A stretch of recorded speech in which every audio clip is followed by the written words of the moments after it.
पण हार्टला जास्त महत्व आहे कारण ते टिकटिक करतंय म्हणून बाकी सगळं व्यवस्थित चाललंय. तेच जर का थांबलं तर बाकी ऑर्गन्स किंवा बाकी आपली सिस्टीम चालू शकत नाही. डायबिटीज पेशंट्सना हार्ट अटॅकची रिस्क किती असते? तर हार्ट अटॅकमध्ये कधीच म्हणजे असं म्हणतात की त्या हार्टमध्ये काही ब्लॉक नसतात किंवा काही काही जणांना ब्लॉकेजेस हे हार्टमध्ये जाऊन बसतात. तर हृदयाला सप्लाय करणाऱ्या ज्या रक्तवाहिन्या असतात ज्यांना आम्ही सायंटिफिक भाषेमध्ये करोनरी आर्टरीज म्हणतो, त्याच्यामध्ये ब्लॉकेजेस होण्याची किंवा त्यात चोक होण्याची शक्यता डायबिटिक पेशंट्समध्ये ॲज कम्पेअर टू नॉर्मल व्यक्ती डबल असते.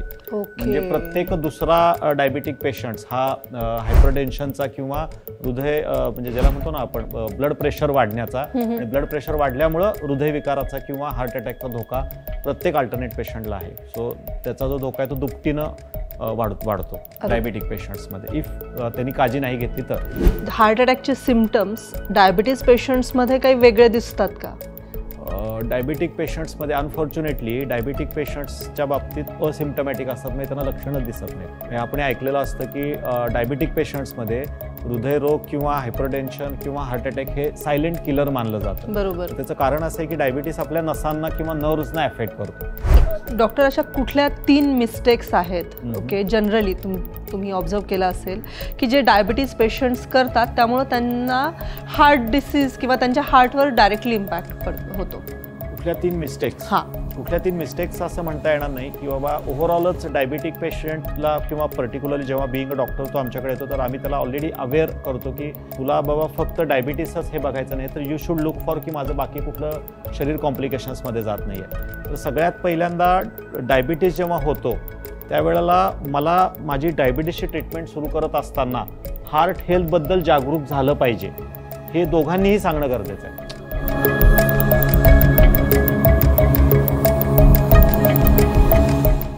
नमस्कार, मी संपदा हुद्देदार. डी कोडिंग डायबिटीज ह्या आपल्या इन हाऊस पॉडकास्टमध्ये तुम्हा सगळ्यांचं खूप खूप स्वागत. आजचा विषय वेगळा म्हणता येणार नाही, खरं तर खूप जिव्हाळ्याचा आहे आणि तितकाच महत्त्वाचा सुद्धा. हृदयाबद्दल वेगळं सांगायची काही गरज आहे का? पण जेव्हा ह्याच हृदयाबद्दल आपण किंवा हेच हृदय जेव्हा आपण डायबिटीज किंवा मधुमेहाशी जोडतो त्यावेळेस त्याचा परिणाम पूर्णपणे वेगळा होतो. तर आज ह्याच विषयावर आपण बोलणार आहोत डॉक्टर भाग्येश कुलकर्णींसोबत. डॉक्टर भाग्येश कुलकर्णी हे डायबिटीज रिव्हर्सल स्पेशालिस्ट आहेत, वेलनेस कोच आहेत आणि डायबिटीज फ्री फॉर एव्हर ह्या संस्थेचे संस्थापक आहेत. सगळ्यात आधी तुम्हा सगळ्यांना धन्यवाद पण द्यायचं आहे की तुम्ही जे आमच्या सगळ्या एपिसोड्सला भरभरून प्रतिसाद देताय, व्हायरल करताय, त्यातनं आम्हाला कळतंय की तुमचं प्रेम वाढत चाललं आहे. तर चला आजचा नवीन एपिसोड घेऊन येऊया आणि सरांशी बोलूया. खूप खूप नमस्कार डॉक्टर आणि खूप खूप स्वागत.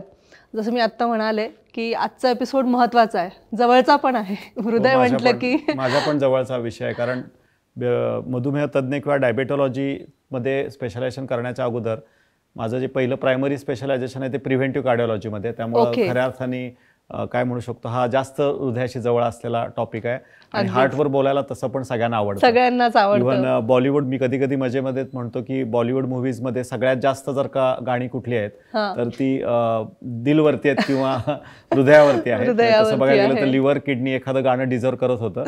किडनी बदनाम हुई हार्ट तेरे लिए, पण हार्टला जास्त महत्व आहे कारण ते टिकटिक करतंय म्हणून बाकी सगळ्या गोष्टी तेच जर का थांबलं तर बाकी ऑर्गन्स किंवा बाकी आपली सिस्टीम चालू शकत नाही. अगदी बरोबर आहे. खरंच म्हणजे हृदयाला तेवढं महत्व आहे, खूपच महत्व आहे आणि जिव्हाळ्याचा पण विषय आहे सगळ्यांचा. आणि तेवढाच कदाचित कधी कधी असं वाटतं दुर्लक्षित देखील आपण गृहीत धरतो. ते जाणीव नसते ना, श्वास आणि हृदयाची धडधड होत असते तोपर्यंत. बरोबर. जेव्हा थांबायला लागते किंवा श्वास गुदमर त्यावेळी जाणीव होते आपल्याला. बरोबर, अगदी बरोबर. मी आता आपण प्रश्नांना सुरुवात करूया, कारण तुम्हालाही आय एम रेडी आणि खूप प्रश्न आहेत. आजचा एपिसोड मोठा होणार आहे, मी तुम्हाला म्हणजे डिस्क्लेमर समजा, हे हरकत नाही. मला सगळ्यात आधी हे सांगा की डायबिटीज पेशंट्सना हार्ट अटॅकची रिस्क किती असते?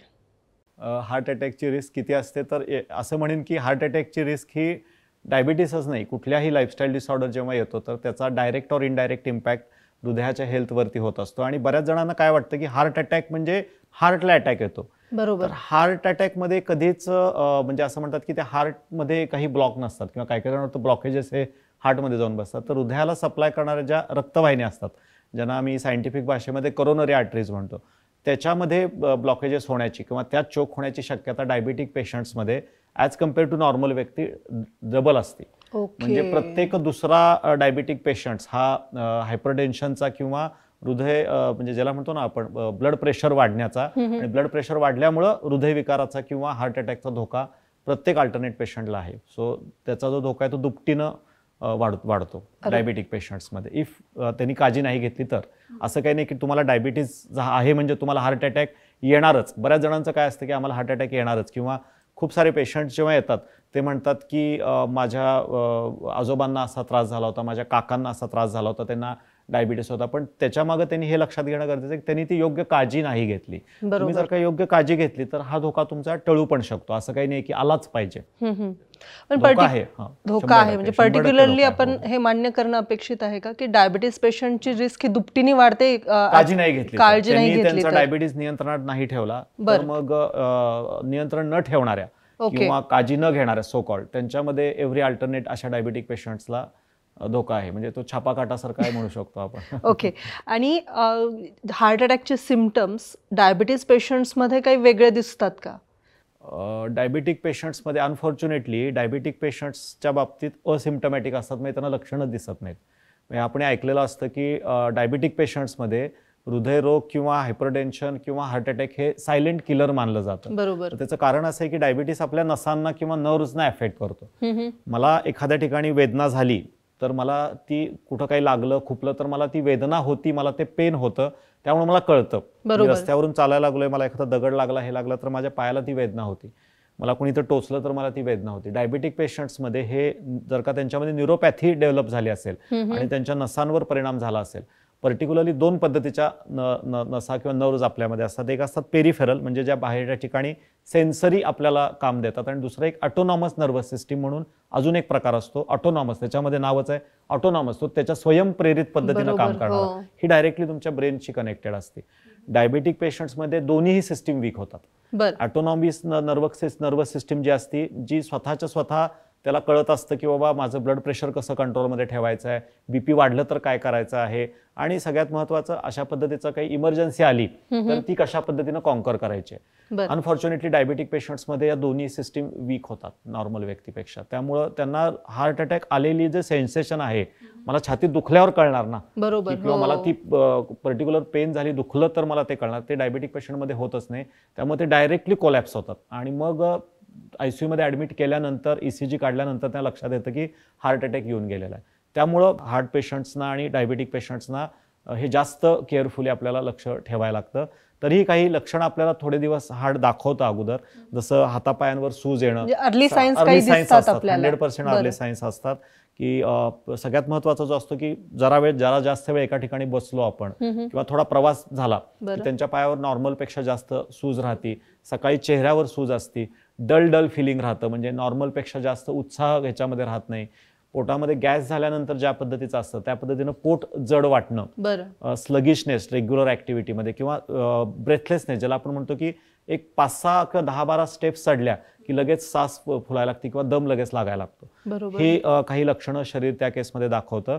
आणि युजली आम्ही त्यासाठी सांगतो की जेव्हा तुम्ही डायबिटीसच्या तपासण्या करत असता त्यावेळी तुम्ही 6 महिन्यातून एकदा, वर्षातून एकदा असे काही प्रेडिक्टर्स आहेत, अशा काही पद्धतीच्या रक्त चाचण्या आहेत. ECG हा कसा असतो, ECG तुम्हाला करंट हे देतो, तो मार्कर नाहीये. बरोबर. तर डायबिटिक पेशंट असाल तर तुम्हाला 2 तपासण्या आपण ह्याच्यामध्ये सांगतो पेशंट्सना सुरुवातीला, पण म्हणजे जेव्हा तो डायबिटीसची ट्रीटमेंट घ्यायला येतो तर ह्या टेस्ट सांगितल्या पाहिजेत.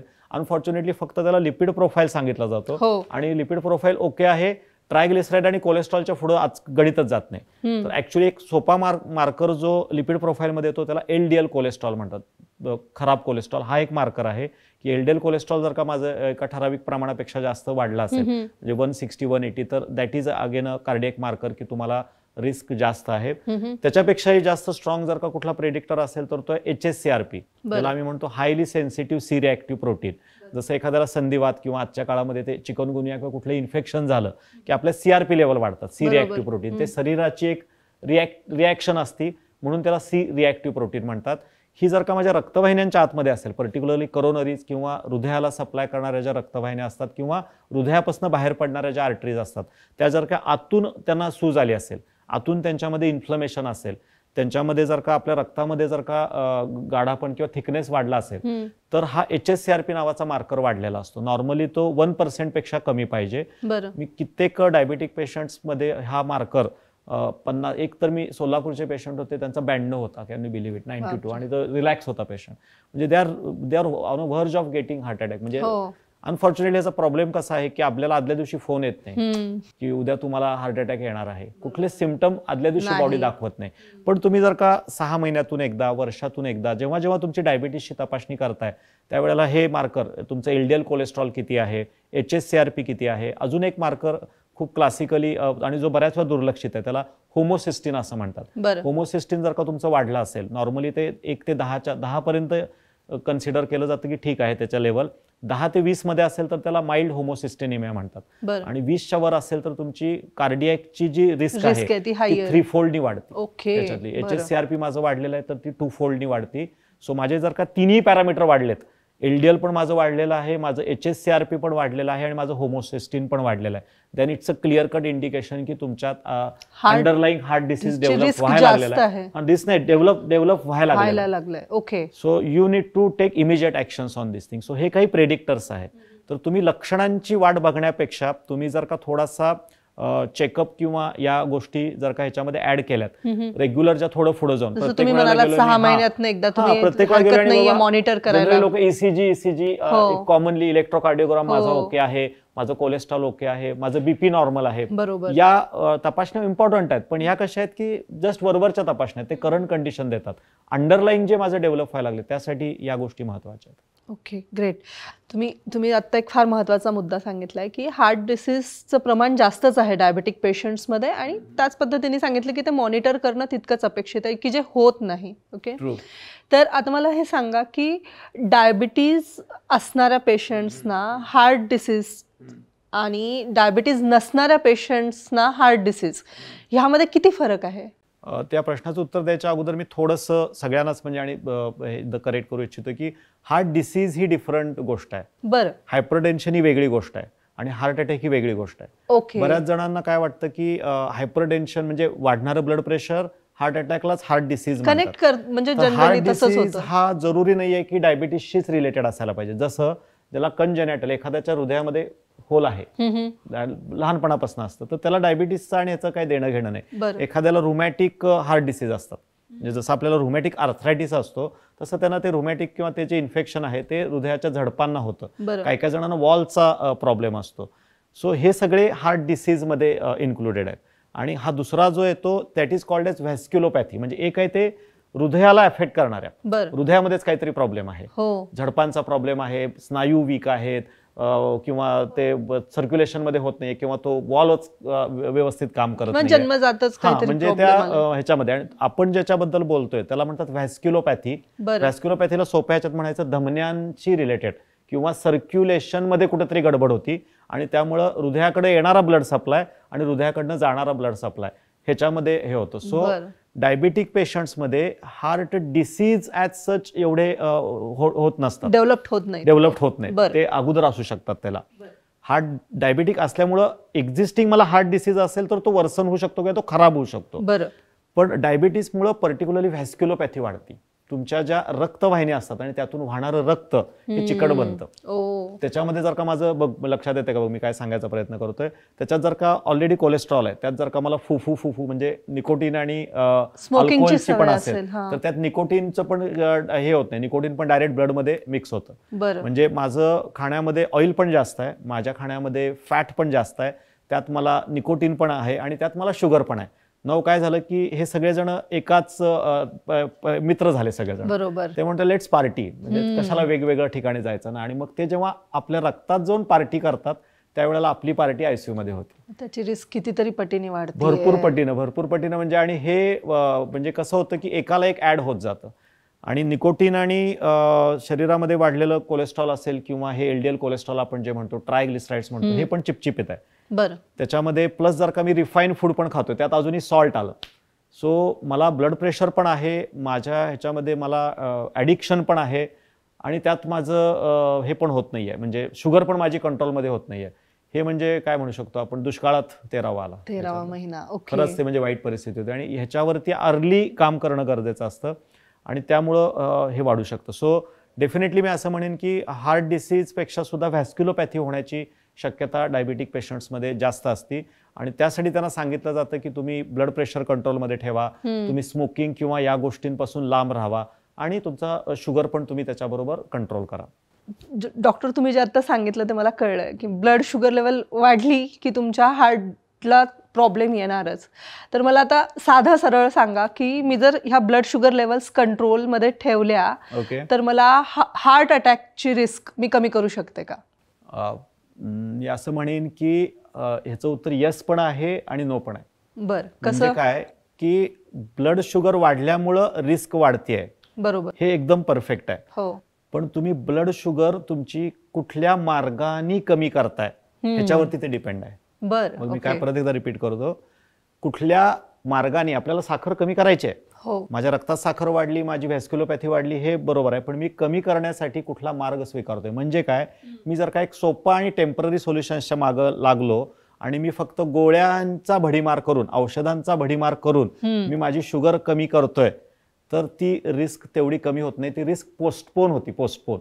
आजची समस्या उद्यावर गेली. बरोबर. कारण माझी व्हॅस्क्युलोपॅथी जर का असेल, म्हणजे माझ्या रक्तवाहिन्यांमध्ये किंवा माझ्या रक्तामध्ये शुगर वाढली, तर मला कुठल्याही समस्या डायबिटीसच्या या 1-2 वर्षात दिसतात आणि मी जोर जबरदस्ती करून गोळ्या औषधं देऊन ते रक्तातनं बाहेर काढली, टेम्पररी, तर इंटरस्टेशियल तुमच्या ह्याच्यामध्ये जाती ती शुगर, बाकीच्या टिश्यूजमध्ये, बाकीच्या ऑर्गन्समध्ये जाऊन बसती, पण तिथं गेल्यावर सुद्धा ती रिस्क आहे ती दाखवणारच आहे. हा एक भाग झाला. दुसरा, काही डायबिटीसचे असे मेडिसिन्स आहेत जे शुगर कंट्रोल करत असताना तुमच्या कार्डियाक मसल्सना डॅमेज करतात किंवा तिला सूज आणतात. पर्टिक्युलर जे क्लासिकल ड्रग आहे, जे पहिल्या टॉप म्हणजे काय म्हणू शकतो, पहिला टॉप 3 बेस्ट ड्रग्ज जे आम्ही डायबिटिकला देतो, प्रिस्क्राईब केलं जातं, म्हणजे मेटफॉर्मिन नंतर, ग्लिमिपिराइड नंतर, सल्फोनाइल्युराज नंतर किंवा आजच्या काळात जे ग्लिप्टिन येतं त्याच्यावर एक दिलं जातं पायोग्लिटाझोन नावाचं. हे पायोग्लिटाझोन ह्याचं क्लासिकल काम आहे किंवा त्याचं जर का आपण ओव्हरऑल मेकॅनिझम ॲक्शन जर का बघितली तर ब्लडमधली उचलायची आणि पेरिफेरल टिश्यूजमध्ये टाकायची. पर्टिक्युलरला मध्ये एक रिसर्च स्टडी ह्याच्यावर पब्लिश करण्यात आला होता. न्यू इंग्लंड ऑफ जर्नलमध्ये ह्याचं पूर्ण डिटेल वर्णन करण्यात आलं होतं आणि कित्येक हजारो लोकांवरती हा स्टडी करण्यात आला होता 17 कंट्रीजमध्ये, की डायबिटीस स्ट्रिक्टली कंट्रोल करण्यासाठी मेडिकल किंवा औषधांचा काय इम्पॅक्ट होतो. तर त्यात असं लक्षात आलं की पायोग्लिटाझोन जर का मी सतत घेत राहिलो आणि त्यानं मी शुगर कंट्रोल करतोय, तर त्या पेशंटना कार्डियक इडिमा किंवा हृदयाच्या मसलवरती सूज येण्याचं प्रमाण 4 1 आहे आणि ब्लॅडर कॅन्सर होण्याचं प्रमाण 6 1 आहे. म्हणजे ते काय करतंय, ते शुगर उचलते आणि कार्डियक मसल्समध्ये किंवा युरिनरी आपले ब्लॅडरमध्ये तिथं टाकून देतं. ओके, पार्क करतं ते जागोजागी तुमच्या. ओके. आणि त्यामुळं तुम्हाला हृदयाच्या स्नायूंवरती प्रेशर आल्यामुळे कार्डियक अरेस्टचा धोका वाढतो. आणि हे लक्षात आलं की पायोग्लिटाझोन घ्यायला सुरुवात केली, एक ठराविक डोस त्याचा कॅल्क्युलेट केला. नॉर्मली सांगण्यात आलेलं आहे की 7.5 किंवा 15 मिलीग्रॅम पर्यंत तुम्ही देऊ शकता, पण त्याचा डोस जर का मी वाढवत गेलो तर डोस डिपेंडंट सूज वाढायला लागते, पेशंटला वेट गेन व्हायला लागतं, पेशंटला वाटतं माझं वजन वाढायला लागलंय, तर ऍक्च्युअली ते वजन वाढत नसतं, शरीराच्या अंतर्गत भागामध्ये सूज वाढत असते. ही सूज जेवढी जास्त तेवढं त्याचा कार्डियक अरेस्ट होण्याचा किंवा त्याचे हृदयाचे मसल कमकुवत होण्याचा धोका जास्त, मग त्यामुळं हे होतं. आणि दुसरं तर मग आहेच, म्हणजे जर का तुम्ही तिकडं नाही कंट्रोल केलं आणि रक्तात शुगर वाढत राहिली तर मग परत धोका येणार. तर मग तुम्ही त्या केसमध्ये काय केलं पाहिजे, मिनिमल मेडिसिन्स वापरले पाहिजेत किंवा असे मेडिसिन्स त्यात केअरफुली चूज केले पाहिजेत जे माझ्या हृदयाच्या मसलला किंवा टिश्यूजना डॅमेज करत नाही. That is the first thing, म्हणजे ज्याला आम्ही म्हणतो कार्डिओ प्रोटेक्टिव्ह ड्रग्स मॉडर्न ह्याच्यामध्ये. हा एक म्हणजे त्यातल्या त्यात सोपा मार्ग की जे कार्डियक डॅमेज करत नाही. दुसरा मार्ग लाईफस्टाईल करेक्शन करा, लाईफस्टाईल सुधारा की जिथून तुमची साखर वाढते. आता तुम्हाला विचारणार तुम्ही काय सजेस्ट कराल, तर आम्ही सजेस्ट करतो की मग कशाला तुम्ही म्हणजे इकडं आड तिकडं विहीर करण्यापेक्षा किंवा तो मार्ग नकोच आहे मला, तर तुम्ही थोडं लाईफस्टाईल सुधारण्यावरती जर का भर दिलात आणि त्या मार्गे जर का तुमची शुगर तुम्ही नियंत्रणात आणलीत मूळ कारणावरती काम करून, तर ते तुम्हाला ओव्हरऑलच बेनिफिट देऊन जातं. फक्त तुमच्या डायबिटीसच कंट्रोल येत नाही, तुमची ओव्हरऑलच हेल्थ त्याच्यामध्ये सुधारते. सो टेम्पररी सोल्युशनकडे मला जायचं आहे का मला परमनंट सोल्युशनकडे जायचं आहे, ह्याच्यावर हा डिसिजन अवलंबून राहतो. बरोबर. एक सर्वे असाही सांगतो की ज्या बायकांना डायबिटीज आहे त्यांना हार्ट डिसीज किंवा हार्ट अटॅकची रिस्क ही जास्त असते कम्पेअर टू पुरुष. हे कितपत खरं आहे? नाही, थोडंसं ह्याच्यामध्ये मतमतांतर आहे असं मी म्हणेन. कारण आम्ही जेव्हा शिकलो होतो, म्हणजे वेन वी डू आमचं जेव्हा मेडिसिन आम्ही शिकलो त्यावेळेला आम्हाला सांगितलं होतं की फिमेल्सला प्रोटेक्शन जास्त आहे त्याच्यातले. म्हणजे मला त्यावेळी वाटलं होतं की स्त्रिया मनात काही जास्त ठेवत नाहीत, लगेच बोलून टाकतात, तोंडावर बोलतात, आणि पुरुष मनात गोष्टी जास्त ठेवतात, त्यामुळे असेल. पण नंतर सायंटिफिकली असं लक्षात आलं की जोपर्यंत त्या लेडीजचे हे हार्मोन्स ऍक्टिव्ह आहेत, म्हणजे जोपर्यंत त्यांचं पिरियड सायकल आणि हे सगळं सुरू आहे, म्हणजे टिल द टाइम ऑफ आपण प्री मेनोपॉज पर्यंत त्यांच्यात इस्ट्रोजन आणि प्रोजेस्टेरॉन हे सिक्रेट होत असतं. आणि oestrogen and progesterone has definitive role for cardio protection किंवा तुमच्या व्हॅस्क्युलोपॅथीला अवॉइड करण्याचं हे आहे, आम्ही शिकलो होतो त्याच्यामध्ये. फिमेल्स किंवा आपण ह्याच्यावेळी ते प्रोटेक्शन इक्वल पहिल्यांदा नव्हतं, डिफरन्शिएशन होतं की फिमेल्सला जास्त प्रोटेक्शन त्याच्यामध्ये होतं. पण आत्ताच्या परिस्थितीमध्ये हार्मोनल इम्बॅलन्सेसपेक्षा सुद्धा स्ट्रेस हा एक हे आलेला आहे. आणि लोकांचे किंवा लेडीजचे जे हार्मोन्सचे प्रॉब्लेम्स आहेत, बैठी जीवनशैलीमुळं किंवा स्ट्रेसफुल लाईफस्टाईलमुळं, लॅक ऑफ ऍक्टिव्ह हे जे पीसीओडी वगैरे जे आहे, पीसीओडी वगैरे म्हणजे काइंड ऑफ एक पद्धतीचा मेनोपॉजच आहे तो, एक पद्धतीचा तुमचा हार्मोनल इम्बॅलन्सच आहे, तो अर्ली दिसायला लागलेला आहे. म्हणजे लग्नाच्या अगोदरपासूनच 25, 27, 28 एज मध्येच हे प्रॉब्लेम दिसायला सुरुवात झालेले. त्यामुळे हार्मोनल इम्बॅलन्स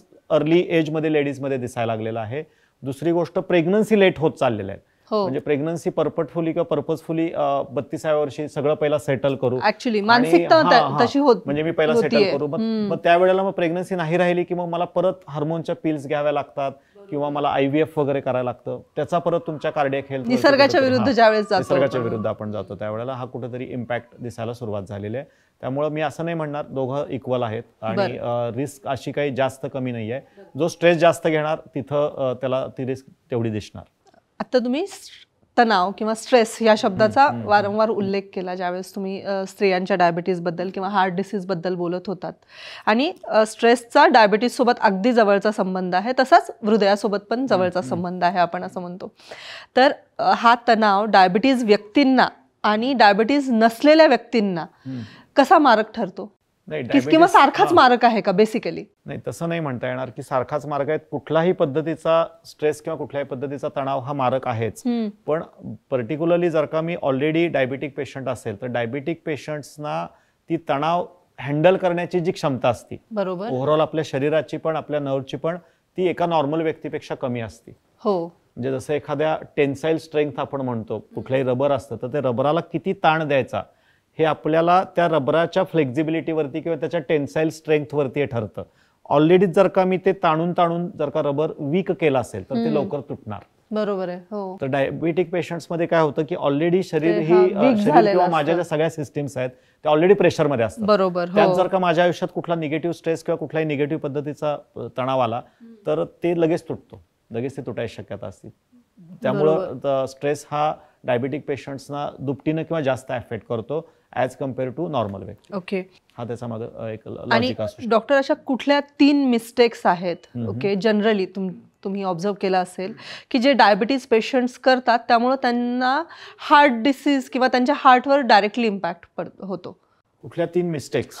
कुठल्या 3 मिस्टेक्स असं म्हणता येणार नाही की बाबा ओव्हरऑलच डायबिटिक पेशंटला किंवा पर्टिक्युलरली जेव्हा बिईंग अ डॉक्टर तो आमच्याकडे येतो तर आम्ही त्याला ऑलरेडी अवेअर करतो की तुला बाबा फक्त डायबिटीसच हे बघायचं नाही, तर यू शुड लुक फॉर की माझं बाकी कुठलं शरीर कॉम्प्लिकेशन्समध्ये जात नाही आहे. तर सगळ्यात पहिल्यांदा डायबिटीस जेव्हा होतो त्यावेळेला मला माझी डायबिटीसची ट्रीटमेंट सुरू करत असताना हार्ट हेल्थबद्दल जागरूक झालं पाहिजे, हे दोघांनीही सांगणं गरजेचं आहे. बरोबर. म्हणजे पहिली मिस्टेक कुठं होती की जो काउन्सिलर आहे, डॉक्टर आहे, तो चूज करताना, बरोबर, म्हणजे डायबिटीसकडे डायबिटॉलॉजिस्ट, हार्ट पेशंटकडे हार्ट असं न करता ओव्हरऑल मला माझी तब्येत चांगली ठेवली पाहिजे, हा पहिला असेसमेंटच्या लेवलवर येतो. दुसरं सगळ्यात महत्वाचं आहे की मला फोकस फक्त शुगर कंट्रोलवर नाही करायचं आहे.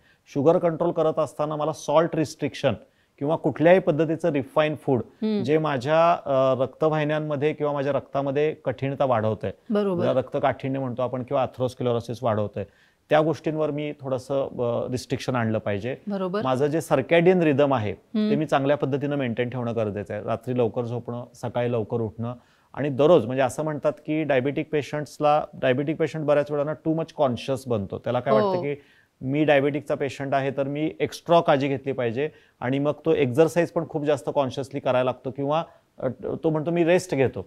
ऍक्च्युली उलट आहे. जर का तुम्ही डायबेटिक पेशंट आहात आणि प्लस तुम्हाला जर का कार्डियक किंवा हार्ट अटॅकची रिस्क टाळायची आहे तर तुम्ही जास्तीत जास्त ऍक्टिव्ह राहण्याकडे प्रयत्न केला पाहिजे.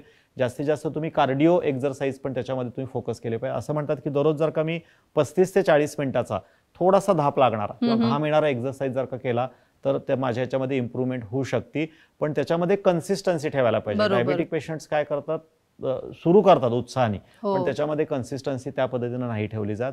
तर मला वाटतं ह्याच्यामध्ये थोडासा त्यांनी लक्ष देणं गरजेचं आहे. एक्सरसाइज हेल्प करतं तुम्हाला आणि बऱ्यापैकी. तिसरी गोष्ट, तुम्ही कम्युनिटीची पण वापर केला पाहिजे. तुम्ही जास्तीत जास्त समविचारी, जिथं जिथं तुम्हाला आनंद मिळतोय, जिथं जिथं तुम्हाला हेल्दी राहण्यासाठी पोषक वातावरण मिळतंय तिथं राहिलं पाहिजे. बरेचसारखे डायबेटिक पेशंट्स किंवा हायपरटेन्सिव्ह पेशंट अलोन आणि एकटं आयुष्य जगत असतात. त्याचाही कुठेतरी त्यांच्या ह्याच्यावर इम्पॅक्ट होतो. तर आम्ही हे म्हणतो की तुम्ही ग्रुप थेरपीमध्ये या. मग त्यांनी असे एक्झरसाइज म्हणजे जसं झुंबा असतं किंवा लाफ्टर थेरपी असतं, लाफ्टर क्लब असतं, की जे तुम्हाला वारंवार प्रेझेंट मुवमेंटमध्ये आणतात. फक्त मी डाएट करतोय, एक्झरसाइज करतोय हा एक भाग झाला, पण तुमचं मन सुद्धा जिथं तुम्हाला ओपन अप करता येतं, जिथं तुम्हाला 4 गोष्टी शेअर करता येतात, तुमचे काही मित्रमंडळी असतात त्यांच्याबरोबर असेल किंवा तुम्ही जे काही प्रोग्राम्स बघता हे बघतात ते पण खूप जास्त घाबरवणारे प्रोग्राम्स नाही बघितले पाहिजेत. बऱ्याच वेळेला कसं असतं की साधी गोष्ट आहे, म्हणजे मी एखादी बऱ्याच वेळा आपल्याला कळतं फूड माझी फक्त शुगर वाढवतोय किंवा मी सॉल्ट खाल्ल्यावर, तसं नाहीये. तुम्ही एखादा हॉरर मूव्ही बघायला गेलाय, तुम्ही आता बसलाय, तुमचं बीपी मी बघितलं आणि तुला म्हटलं आता एक हॉरर मूव्ही, आणि हॉरर मूव्ही बघितला, काहीच खाल्लेलं नाही त्या मूव्हीमध्ये, तर त्यानंतर सुद्धा आपला हार्ट रेट वाढतो, बीपी वाढतो, शुगर वाढतं. हो, बरोबर आहे. सो तुम्ही तुमच्या लाईफमध्ये तुम्ही कसं व्यक्त होताय आणि तुमच्या आजूबाजूची कम्युनिटी कुठली आहे ह्याच्यावर पण कुठेतरी काम होणं गरजेचं आहे. आणि बऱ्याच वेळेला त्याचा तो एक स्टिग्मा किंवा गिल्ट घेऊन जो डायबेटिक पेशंट्स किंवा ब्लड प्रेशरचा पेशंट वावरत असतो, तर त्यानं थोडासा कम्युनिटी लेवलवरती आलं पाहिजे. त्यानं जास्त समाजामध्ये मिक्स व्हायला पाहिजे आणि हेल्दी हॅबिट्स त्यानं अंगीकारल्या पाहिजेत, चांगल्या सवयी त्याच्यामध्ये त्यानं अंगीकारल्या पाहिजे. फार छान सांगितलं की अत्यंत महत्वाचा की तुमचं मन किंवा तुम्ही व्यक्त होणं तितकंच गरजेचं आहे. मनामध्ये तुम्ही इमोशन सप्रेस करू नका. आणि तुम्ही जसं म्हणालात हेल्दी हॅबिट्स डेव्हलप करणं गरजेचं आहे. तसंच मग ह्यांच्यासाठी काही वेगळा डाएट प्लॅन असतो का, ज्यांना हार्ट डिसीजचा प्रॉब्लेम आहे along with diabetes? Heart tension, hypertension किंवा हार्ट डिसीज जेव्हा आपण म्हणतो त्यावेळेला डायबेटिक पेशंटनी थोडी स्पेशल प्रिकॉशन घेणं गरजेचं आहे. जर का ऑलरेडी मला हायपरटेन्शन असेल, ऑलरेडी जर का मला माझ्या डाव्या म्हणजे हृदयाच्या कप्प्याला सूज आहे किंवा माझ्या हातापायांवर पण सूज येते, तर तुम्ही खूप जास्त दमवणारे किंवा अँटी ग्रॅव्हिटी व्यायाम तुम्ही इमिजिएटली करायचे नाहीत. इनिशियली तुम्ही तुमच्या अंगावरची सूज कमी करणं गरजेचं आहे. डिटॉक्स असेल किंवा नॅचरल वेजनी. सूज कमी झाल्यानंतर मग तुम्ही थोडेसे ॲग्रेसिव्ह व्यायाम्स तुम्ही त्या केसमध्ये करायचे. दुसरी अजून एक प्रिकॉशन डायबेटिक पेशंट्सनी, डायबिटीस विथ हार्ट पेशंटनी घेणं गरजेचं आहे की हायपोग्लायसेमियाची रिस्क त्यांनी टाळली पाहिजे. कारण जर का माझ्या शुगर खूप वेगाने कमी झाल्या तर कार्डियक अरेस्ट बसण्याचा धोका असतो. म्हणजे बऱ्याचसारख्या डायबेटिक पेशंट्सना हार्ट अटॅक येत नाही, म्हणजे ते व्हॅस्क्युलोपॅथीमुळे जात नाहीत, त्यांची डेथ ही हायपोग्लायसेमियामुळे होती. नाही, बऱ्याच जणांना माहित नाही आहे. म्हणजे त्यांचा शुगर खूप लो होती 30-40, त्यामुळे त्यांच्या कार्डियक मसल्स अरेस्ट होतात आणि कार्डियक अरेस्टमुळे त्यांची डेथ होती, पण ती डायग्नोज होती हार्ट अटॅक. खूप सारे जे टाईप 2 डायबिटिक आम्ही याच्यामध्ये बघतो की इन्शुलिन घेतायत किंवा इन्शुलिन घेतली, खाल्लंच नाही तेवढ्या, तसेच झोपून गेले, कुठं पार्टी वगैरे केली, इन्शुलिनचा डोस मनानेच वाढवला आणि शुगर रात्री झोपेतच 30-40 झाली, रात्री झोपेत गेले आणि डायरेक्टली दुसऱ्या दिवशी सकाळी कळतं की हे पेशंट गेलाय, त्याला कार्डियक हे झालं म्हणून. ते डायबिटिकच होता तर ॲथरोस्क्लेरोसिस असणार आहे, जरुरी नाही. अवेअरनेसची कमतरता, अवेअरनेस आहे की तुम्ही तुमची औषधं केअरफुली चूज करणं गरजेचं आहे. स्पेसिफिकली आपल्या डॉक्टरांना किंवा फिजिशियनना हे कन्सल्ट करणं गरजेचं आहे की मी जे औषध घेतोय त्यांना माझा सडन हायपोग्लायसेमिया तर होत नाही. सडन शुगर लो होणारी काही मेडिसिन्स असतात, पर्टिक्युलर इन्शुलिन घेणारे, म्हणजे टाईप 1 डायबिटीसमध्ये पण हे फार महत्वाचं आहे की फक्त माझं रक्त वाढलं म्हणजे रक्तवाहिन्या कडक होणं आणि ॲथरोस्क्लेरोसिस हा एक भाग झाला. दुसरा भाग हायपोग्लायसेमियाशी रिलेटेड पण येतो.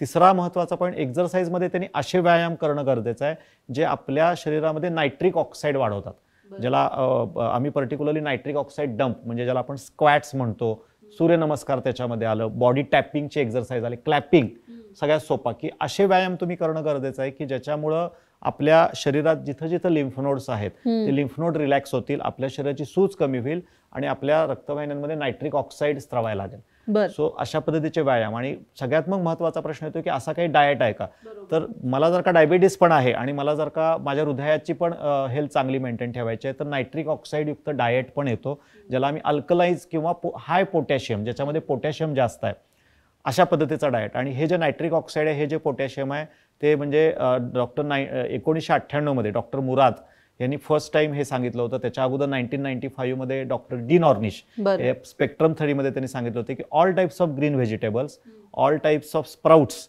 And all types of red fruits, म्हणजे लाल फळं, सगळ्या पद्धतीच्या ग्रीन किंवा हिरव्या पालेभाज्या आणि हे मोड आलेली कडधान्य, ह्याच्यामध्ये नायट्रिक ऑक्साईड भरपूर प्रमाणात असतं. हे तुम्ही तुमच्या खाण्यामध्ये वापरलं पाहिजे. सगळ्यात बेस्ट जे नॅचरल सोर्स असतो, जर का तुमच्या शुगर तुमच्या चांगल्या कंट्रोलमध्ये आहेत, तर तुम्ही आठवड्यातून एकदा किंवा दोनदा नारळाचं पाणी किंवा शहाळ्याचं पाणी सगळ्यात हार्ट हेल्थसाठी उत्तम.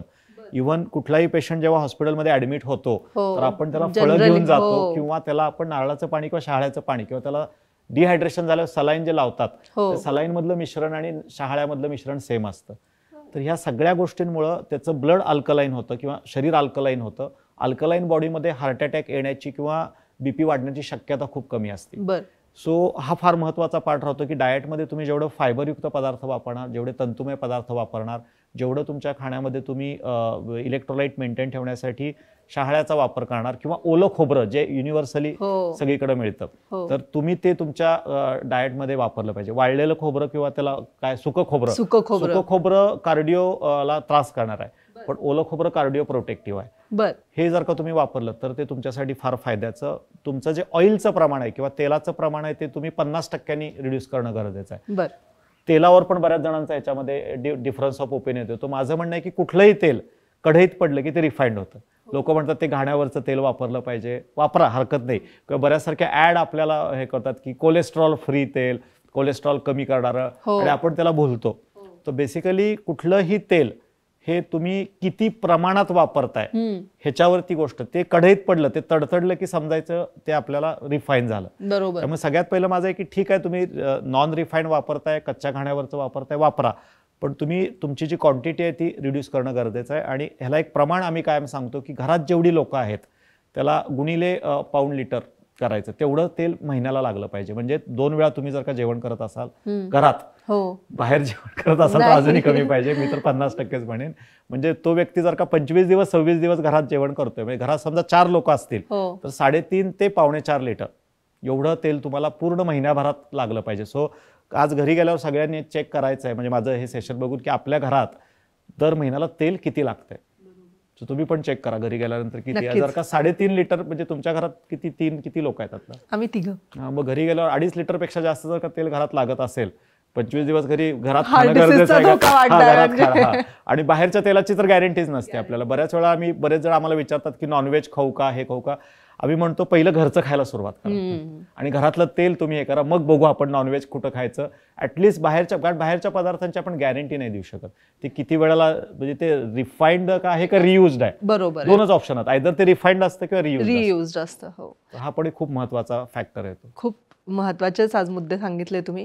म्हणजे ह्याच नोटवर आजचं टेकअवे घेते मी की diet, good diet, nitric oxide युक्त डाएट. जसं तुम्ही सांगितलं की ग्रीन व्हेजिटेबल्स किंवा लाल रंगाची सगळे फळं आणि स्प्राउट्स, मोड आलेले कडधान्य ह्यांचा जर व्यवस्थित समावेश, ओलं खोबरं यांचा व्यवस्थित समावेश केला तर आपण आपल्या हृदयाला खूप चांगल्या पद्धतीने जपू शकतो. आणि सगळ्यात महत्वाचा मुद्दा की मन मोकळं करणं तितकंच गरजेचं आहे, फारच गरजेचं आहे. आणि प्रेझेंट टेन्स मध्ये, म्हणजे मी डायबिटिक किंवा हायपरटेन्शन पेशंटला कायम म्हणतो ना, तुम्ही तुमच्या वैचारिक लेवलवरती काम करणं गरजेचं आहे. तुम्ही तुमचं हृदय किंवा हार्ट हे ओपन करायला शिकलं पाहिजे. बरोबर. आणि सगळ्यात महत्वाचं असतं, जेवढी गोष्ट तुम्ही मनात ठेवणार तेवढी ती तुमच्या हार्टला एफेक्ट करणार. आणि हे अगदी आपल्या एन्शियंट सायन्समध्ये पण सांगितलं, आयुर्वेदामध्ये पण सांगितलं की जो सतत चिंता करतो त्याला हृदयरोग आणि डायबिटीस होण्याचा धोका जास्त असतो. बरोबर. म्हणजे चिंता आणि चिता आपण म्हणतो ना, चिंता आणि चिता. तर त्याचं कारण काय आहे की एक वेळ माझा डाएट इकडे तिकडे झाला तो हे होत नाही, पण जर का मी सतत चिंता करतोय तर ती हृदयाला खूप जास्त मारक असते. त्यामुळं तुम्ही तुमचे चिंता करण्यापेक्षा जर का तुम्ही कृतज्ञ जास्त राहिलात, जिथं जिथं शक्य आहे माझ्या आयुष्यातल्या पॉझिटिव्ह गोष्टींना बघून तुम्ही ग्रॅटिट्यूड, जर का आपण म्हणतो ना की दिवसातनं 3 वेळेला ग्रॅटिट्यूडचं फील, सकाळी 5 मिनिटं, दुपारी आणि रात्री, हे तुम्ही केलंच पाहिजे. जेवढं शक्य, आणि जर का तुम्हाला बाहेर कोणाला नसेल तर निसर्गाशी कनेक्ट करायचा प्रयत्न करा. तुम्ही नेचरमध्ये तुम्ही सूर्याशी बोलू शकता, फुलं झाडांमध्ये हे करू शकता, थोडंसं बाहेर फिरायला जाऊ शकता, आणि कमीत कमी तुमच्या आजूबाजूला एक 2 ते 3 तरी मित्र किंवा फ्रेंड्स पाहिजेत की ज्यांच्याजवळ तुमचं हार्ट मन तुम्ही हे मोकळं करू करू शकता. ते मध्ये एक शकता. शायरी आली होती ना की आप खोलोगे अपना हार्ट अपने फ्रेंड्स के साथ तो नहीं करना पडेगा आपको बायपास. बायपास. सो मी एवढंच सांगेन की ज्यांना बायपास आणि हे नको आहे ना, त्यांनी योग्य वेळेला त्यांचा आनंद पण व्यक्त करायला शिका, आणि त्यांच्या मनातलं दुःख आहे ते पण त्यांनी बाहेर काढणं तेवढंच गरजेचं आहे. अगदी अगदी बरोबर हे बोललात. फार महत्वाचा फॅक्टर राहतो. खूप खूप धन्यवाद आजच्या एपिसोडसाठी. अत्यंत महत्त्वाचा एपिसोड झाला. तुम्हाला आमचा आजचा एपिसोड कसा वाटला हे आम्हाला नक्की सांगा. आजचा एपिसोड खूप महत्त्वाचा आहे. आपल्या जवळच्या लोकांजवळ आपलं मन मोकळं करायला शिका, आणि एवढंच म्हणेन की दिल का ख्याल रखिये जनाब. खूप खूप धन्यवाद.